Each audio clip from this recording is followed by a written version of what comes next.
안녕하세요. 까치살모입니다. 오늘은 정말 다루기 싫은 주제인데요. 그런데 또 다루지 않을 수도 없는 주제라.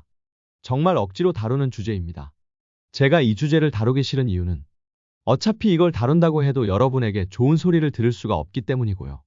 그리고 또 어떻게 보면 제 입장이 아님에도 우리 군이 그런 선택을 할 수밖에 없었던 우리 군의 어쩔 수 없는 입장을 설명을 해야 하기 때문입니다.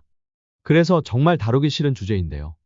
그럼 제가 이리도 다루기 싫은 주제는 무엇일까요? 그건 바로 우리가 개발하는 단거리 공대공 미사일에 무장 데이터 링크가 빠졌다는 소식입니다.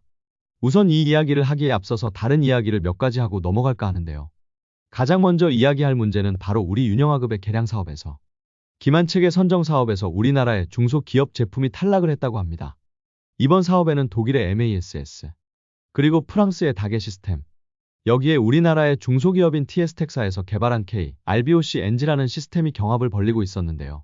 제가 전에 윤영하급 성능 개량 사업에 대해서 이야기할 때도 독일의 MASS가 선정될 가능성이 높다고 이야기했었는데요.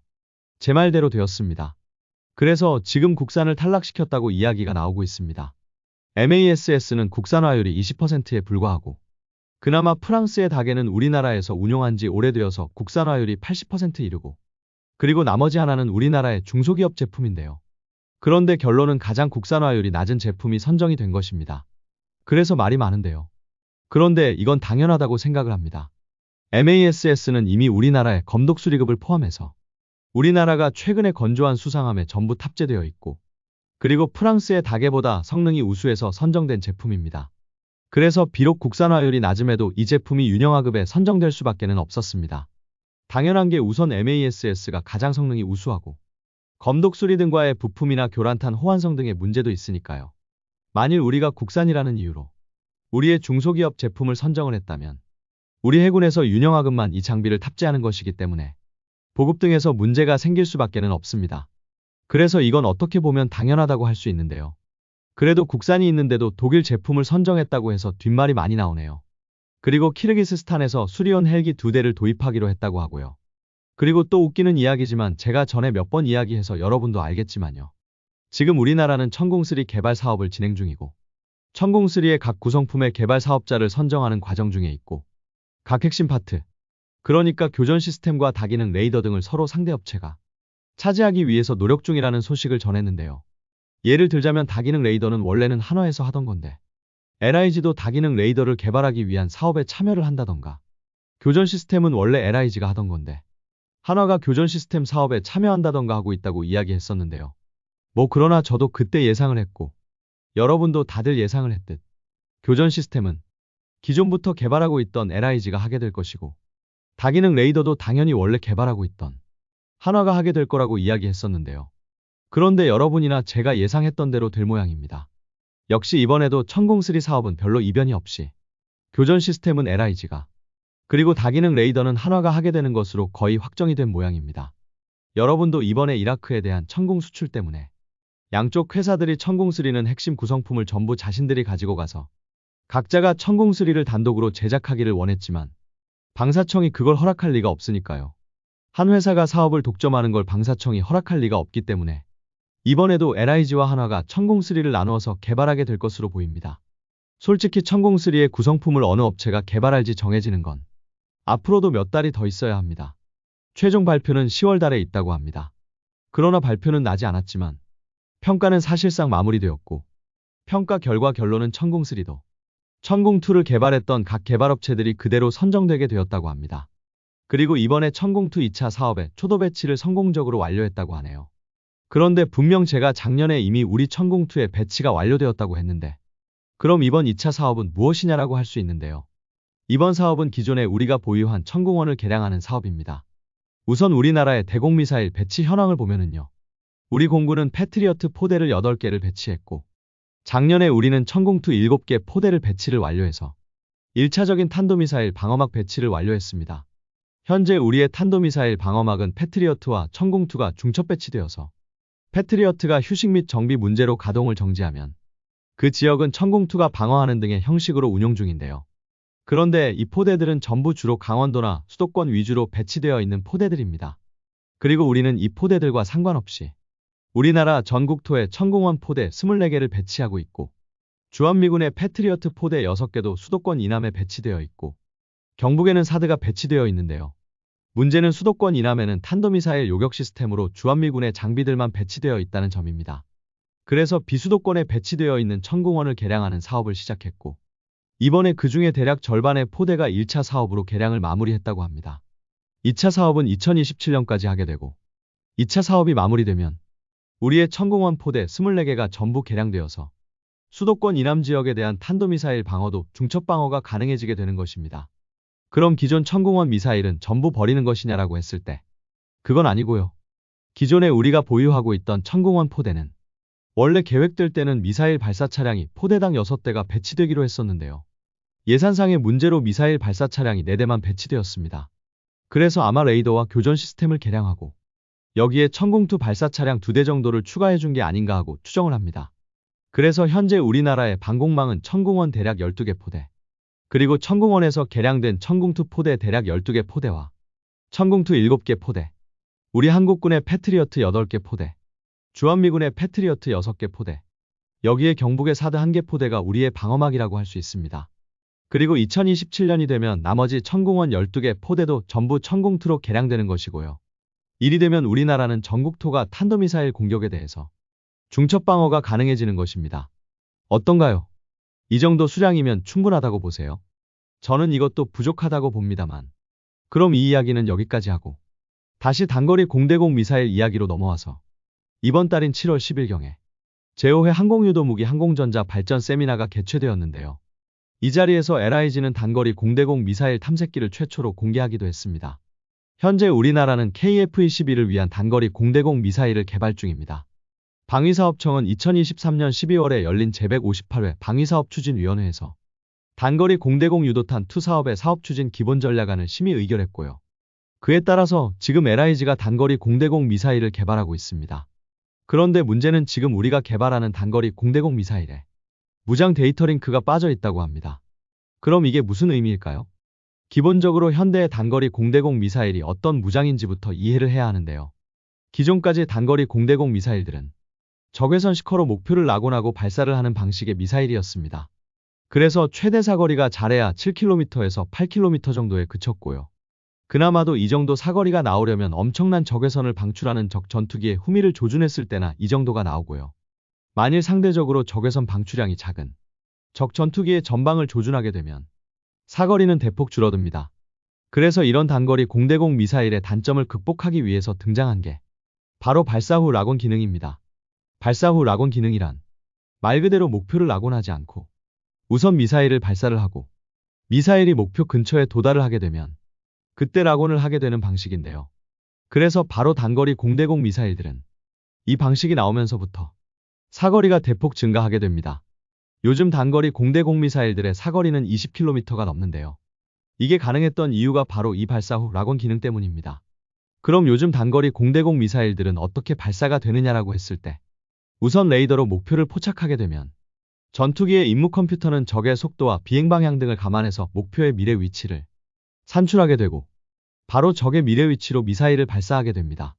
발사된 미사일은 최대한 긴 사거리를 가지게 하기 위해서 우선 포물선 비행으로 목표까지 접근을 하게 되고 중간 유도는 미사일에 탑재된 관성계를 바탕으로 이루어지게 됩니다.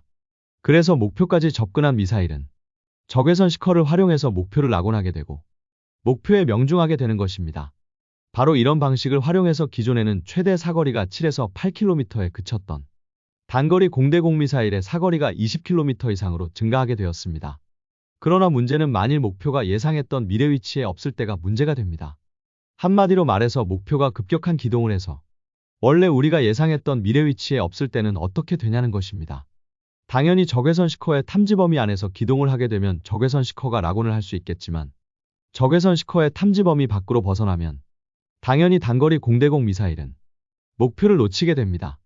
그래서 미국이 사이드와인더 X부터 달아준 게 무장 데이터 링크 WDL이라는 것입니다. 그러나 여러분이 여기서 알아야 하는 건 지금 존재하는 최신 단거리 공대공 미사일들 대부분은 아직은 무장 데이터 링크가 없습니다. 당장 우리가 KF-21에 통합한 독일의 IRIS-T에도 무장 데이터 링크는 탑재되어 있지 않고 단거리 공대공 미사일 중에서 사거리가 가장 길다고 알려진 유럽의 아스람 미사일도 무장 데이터 링크는 없습니다. 심지어는 사이드와인더 X도 블록 1 모델에는 없고 블록 2 모델부터 무장 데이터 링크가 탑재된다고 합니다. 그럼 미국은 왜 이제 와서 단거리 공대공 미사일에 무장 데이터 링크를 탑재하려 하느냐라고 했을 때 제가 보기에는 가장 문제가 되는 건 무인기입니다. 솔직히 현실적으로 유인 전투기가 급격한 기동을 해서 단거리 공대공 미사일이 도달하기 전에 단거리 공대공 미사일의 시커 탐지 범위 밖으로 도망간다는 건 힘들다고 봅니다. 그러나 문제는 무인기입니다. 무인기는 우선 유인 전투기에 비해서 크기가 작기 때문에 적외선 방출량도 작고 그래서 적외선 시커가 탐지할 수 있는 거리도 대폭 줄어듭니다.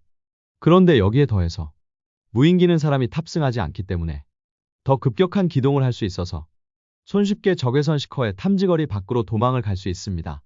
그래서 특히 무인기를 요격하기 위해서는 무장 데이터 링크가 있는 게 좋다고 저도 봅니다. 그러나 무장 데이터 링크를 단거리 공대공 미사일에 탑재를 해주는 건 장점도 있지만 단점도 분명히 존재합니다.